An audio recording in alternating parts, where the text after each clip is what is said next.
The public education system in Texas is huge and critical to the future of our state. Smart planning and adequate funding are essential to making the system work for each and every Texan. Where does the money for public education come from? Let's break it down. First, think of funding schools like filling up a glass of water. The water in the glass represents the amount of money the Texas legislature allocates to educate each student. The water is sourced from two primary pitchers. The first is school district revenue generated by local property taxes. The second is state funds, which are generated by things like sales taxes, business taxes, and a portion of lottery proceeds. The water glass has the ability to shrink or grow. But many people are surprised to learn that the size of a Texas school district's water glass, or how much money is available for and spent on day-to-day school operations, is decided almost entirely by the state legislature, not school boards or superintendents. Funding formulas designed by the legislature provide school districts with general operating funds, most of which cover salaries for teachers and staff. Other parts of the funding formula are designated for specific priorities like career and technical programs, early childhood education, and more. While the state legislature decides how big the water glass is, how much money the state actually contributes is contingent on the amount of local property taxes generated by a school district.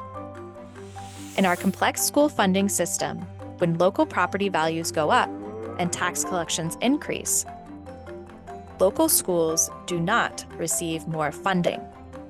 Instead, the state simply pours less water into the glass, even though more state funds were originally budgeted and intended for public education. But what happens if school district revenue generated by local property taxes is able to fill the whole glass? More water is poured than the glass size can hold. The state collects those overflowing funds in a separate water pitcher that holds general revenues for the state. So when a school district's property tax revenues go up, those dollars are not always reinvested back into our schools. Instead, the state uses its newfound billions to pay for other items in the state budget, or simply holds on to the extra revenue. That doesn't seem right. Money intended for Texas public schools should stay in Texas public schools. Now that you know the basics of how Texas schools are funded and that more money is available for public education, the next question is, are we adequately funding our Texas public schools? Proper funding is needed to prepare every student for a successful future. Texans have high expectations for our public schools, and that means our schools need to maintain their competitiveness with schools across the country. Let's dig a little deeper into how Texas stacks up and what is needed for our schools and our students to be successful. The per-student funding a district receives begins with a set dollar amount for each student. This is known as the basic allotment, which is set at $6,160. Schools receive additional funding based on specific student demographics and district characteristics. So when you add up all these different funding allotments, the average school district in Texas receives about $10,000 per student per year. How does school funding in Texas stack up to the rest of the country?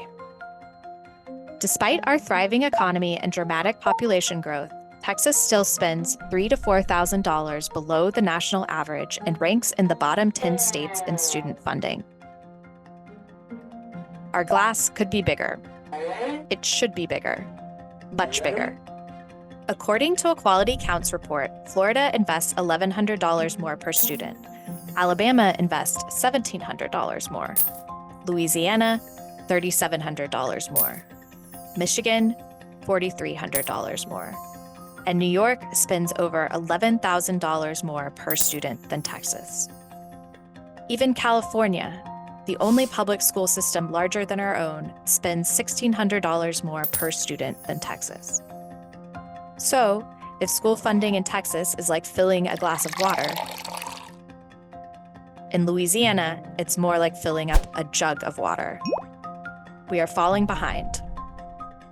Texas competes with these other states for qualified teachers, exceptional workforce programs, and college readiness. Without properly funded public schools, Texas cannot compete. We impede student success, and we weaken the future economy of Texas. Texas is not investing enough in our public schools, and the funding districts receive has to support a number of programs and needs. A good way to understand how school districts allocate their resources is to look at how each dollar is spent, or how the money is poured into our schools. Right off the top, over half of every dollar covers instruction and paying teachers, the backbone of our public schools. The next largest budget category is facility maintenance. Public schools have large physical footprints, and keeping the lights on, the water flowing, the grass cut, and more requires significant resources. Together, paying teachers and maintaining facilities accounts for about 2/3 of public school spending. The remaining third has to stretch a long way. About 15% of funds are provided for additional staff like nurses, counselors, principals, instructional coaches, and district administrators.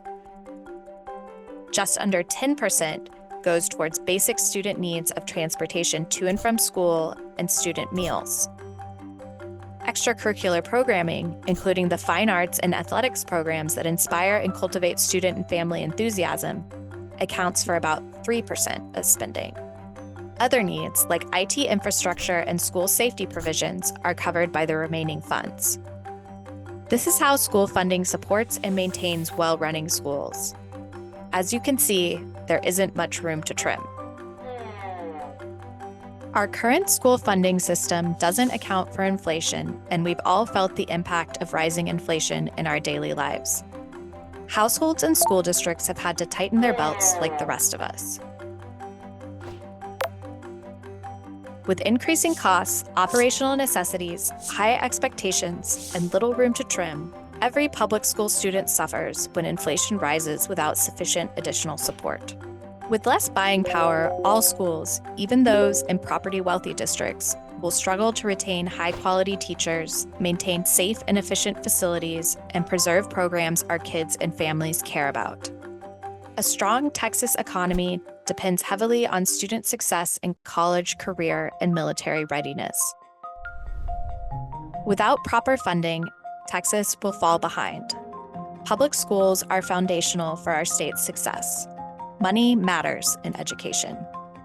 Tell Texas lawmakers we must do better, because investing in public education is investing in the future of Texas.